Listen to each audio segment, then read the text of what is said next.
Steve Scalise, House Minority Whip and ranking Republican on the House Coronavirus Subcommittee, is here with me now. Congressman, it's great to see you today. My first question is the CDC in trouble?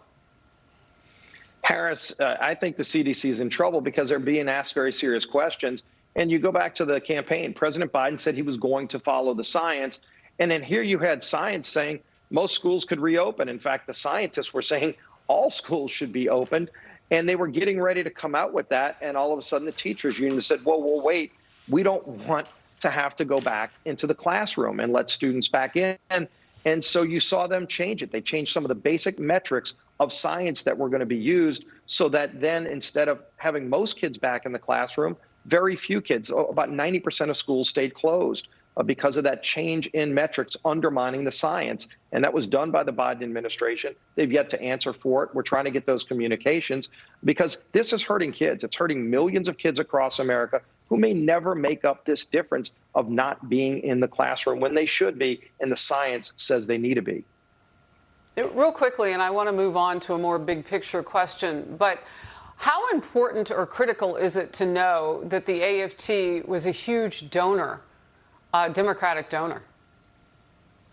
Oh, it's very important. And again, it's something that should be on the table for discussion.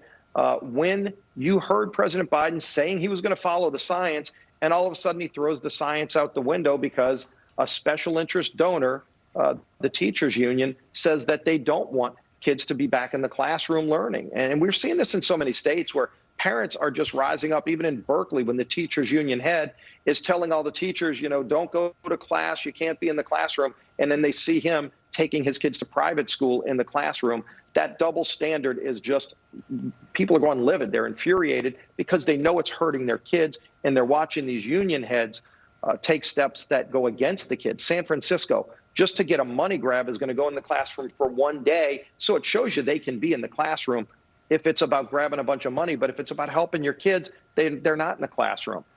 This is a dangerous place to see what they're doing long-term damage for our kids. What you're talking about is out in San Francisco, they're going to open up all the schools so that they can qualify for that cash and then go right back to where they were again. Tons of questions about that. I want to go, though, a Gestalt view, 37,000 feet, the big picture. There seems to be some heat building here.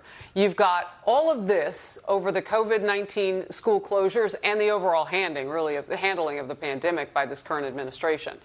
Trouble getting Americans back to work, Representative Scalise. A massive crisis on our southern border, violence exploding in the Middle East, the pipeline hack that's causing panic buying of gasoline. I mean, the list actually is a little bit longer than that. And the big picture, leadership from the White House, where is it? Are Americans hearing enough from President Biden? President Biden's leadership is non-existent. And you just mentioned a number of crises that we're seeing. The crisis at the border has become very evident. The president still won't acknowledge and go down to the border. Gas prices are through the roof, and people are now waiting in line. There was a major hack by Russia, likely. President Biden doesn't want to confront that.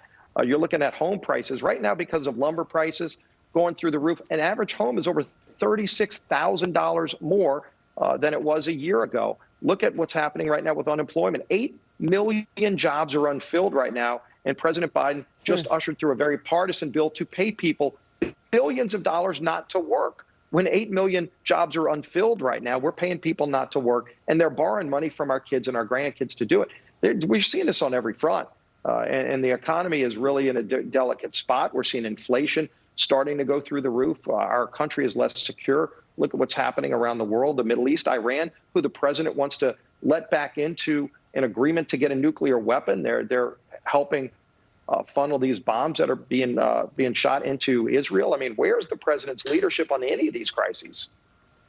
Well, and where is he to answer the questions on all of this? I mean, specifically with Iran and what's going on between the Palestinians and Israel right now, what's breaking off really into a very volatile situation this week alone.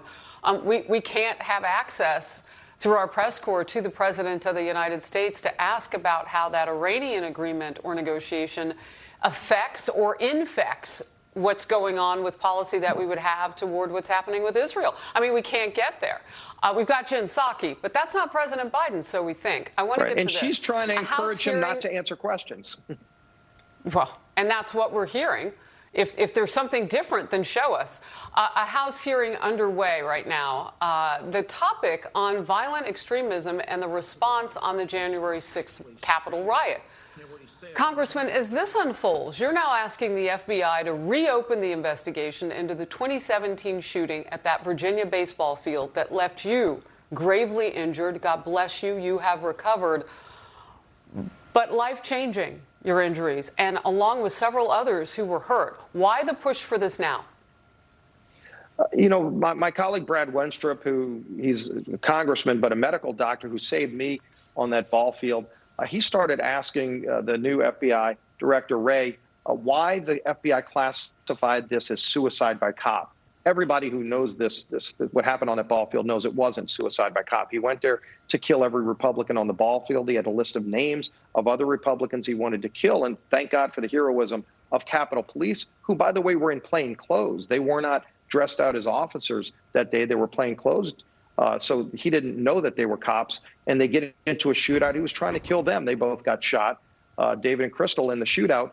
That's not suicide by cop, and yet that's how it's classified by the FBI. Other agencies have called it domestic terrorism, which is more what it is. We've asked the FBI to go back and just update the record to reflect this properly, but also to let us know why it was classified that way in the first place when everybody else who's given it a classification called it domestic terrorism.